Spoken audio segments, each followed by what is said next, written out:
Dude, dude, look at this art. Seriously.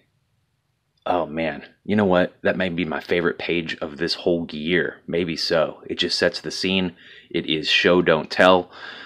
This book, Oliver, by Whitta and Robertson, is probably my favorite book of this month. In fact, I'm going to tell you exactly why. I'm getting started right now.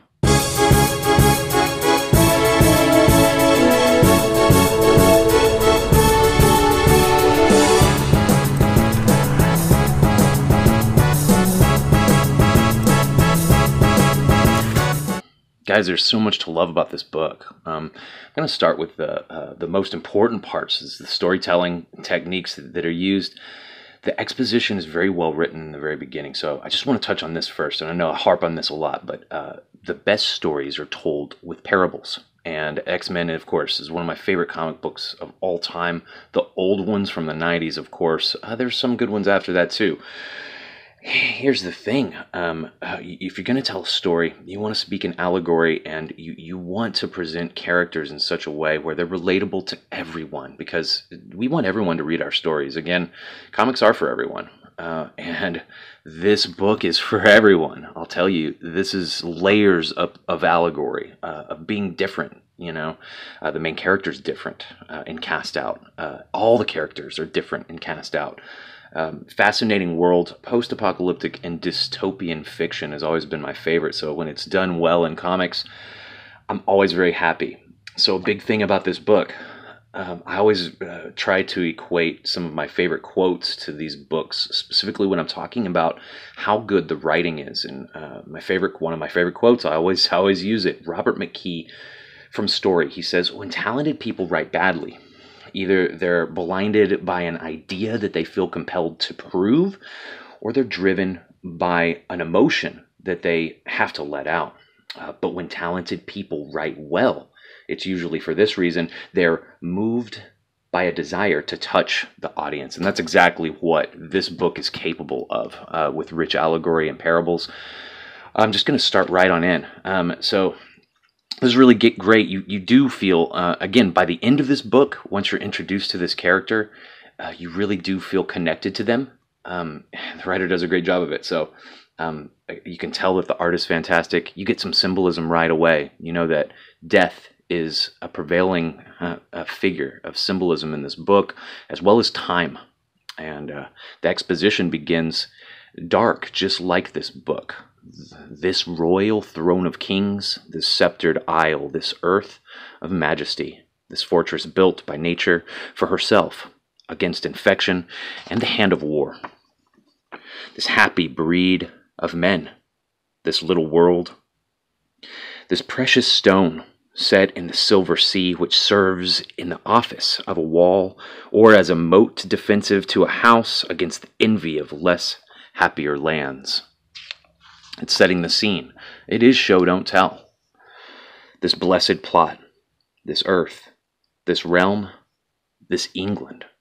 And you see very clearly this woman in what looks like she's been walking up this entire time. She walks upon a group of men that all look exactly the same. It's setting the scene, and you already know that either these men, they're all brothers, or possibly clones, like Star Wars, the battle clones, of course. And the woman, you have a birth scene, and I always put off a little bit by birth scenes, actually. You find out that the woman can't survive. She dies as soon as she gets out of the suit, but the baby lives. And there's an argument here. So here's what's great. Again, this is a thing that I really loved about this book. There's a discussion about this baby not even being human at that point. An argument on what to do with the kid. Should we kill this kid? What is he? The writer's doing here. He's revealing just a little more information, piece by piece, and he's showing these explanations in the world, into the characters, even into the background, and it's happening in an organic manner. Another thing I loved about this book, each scene really does, have its own purpose. It's valuable in its own right, either to show you something, to tell you something, to express something, where in the end, hopefully this will move you. I can tell that this book is going to be very moving when it comes down to it.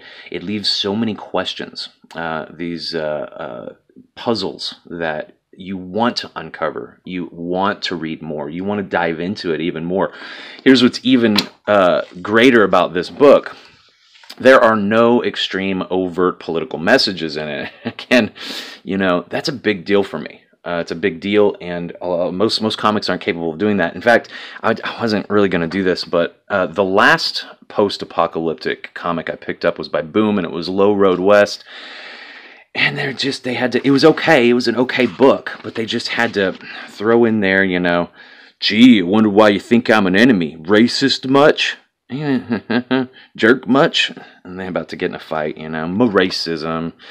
Overall, it was a good story, but, you know, once again, you just, it's not a message for the times if that's all you talk about. You know, everyone's racist, right? That's not true. Everyone's not racist. There's some normal people in this world that completely castigate racism and misogyny and all of that, you know. Back to this book, guys. I'm not going to harp on this too much more. I just want you to know how great it is.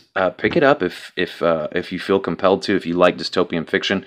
This is an Image book. It was really great. The only thing I would have changed about this book, there's a couple, maybe 3 pages of slow pace, and I would have wanted to, if I was the editor, consolidated those couple or 3 pages into 1 page. But again, if that's my biggest complaint in a book, holy cow, it's great. You know what I mean? And here, being left with a feeling of needing to know this story, wanting to know more about this kid, it's really powerful. And getting back to that story that I was telling you about, again, all this kind of happens in the very beginning. I'm not going to tell you anything about the last half of this book, only the very first half. You find out this kid is different. He looks different than all of these other men, completely different. And he's kind of cast out by them. You know, they look at him strangely, just like they have actually been cast out by the rest of society. You find out they're living on the outskirts. This is depth of allegory, is what it is, because you have a group of people being cast out who are now casting out other people who are different than them. And that's just, it's a really deep message when you think about it. Overall, not just a little bit. These are the kinds of stories that I think that we're missing, and these are the kinds of allegories and parables that we need in the world. And again, we have so many very few good writers that want to express some deep feeling to the audience and reflect some part of themselves to move their audience. So hats off to this entire artistic team. I'm going to continue to read this book, put it on my pull list. I really liked this kind of a little excerpt from the writer. His name's Whitta, and he said, for me, it always starts with character, although in this case, developing the character and doing the world building kind of went hand in hand, and I could see how that happens. Just like I say in some of my older writing videos that have terrible quality, of course, but some of those writing videos, you know, I talk about that concept as well. You start with character and you just build the plot organically as you develop that lead, you know. That's only one technique. There's tons of different ways to write. Explore all of them, you know. That's kind of what I want to do. It's really great that this character shows that attention to characters. And if you're thinking of a new book to read, pick it up. Awesome, guys. I love doing these videos. I love talking to y'all. I did my first live stream yesterday. In fact, if you feel compelled to, go ahead and check it out. Again, my name is Chase. I really look forward to finally getting my book out there. And unfortunately, guys, sometimes I have to prioritize between either getting my writing and editing done or making a video. And I'll almost always choose to get my writing done.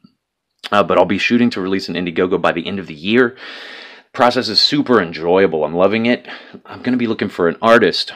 So, you know, kind of keep that in mind. I would love an artistic style similar to this, but again, it just really depends on which one of my scripts I want to push forward first, because I have a couple that matter to me that I'm pushing through right now.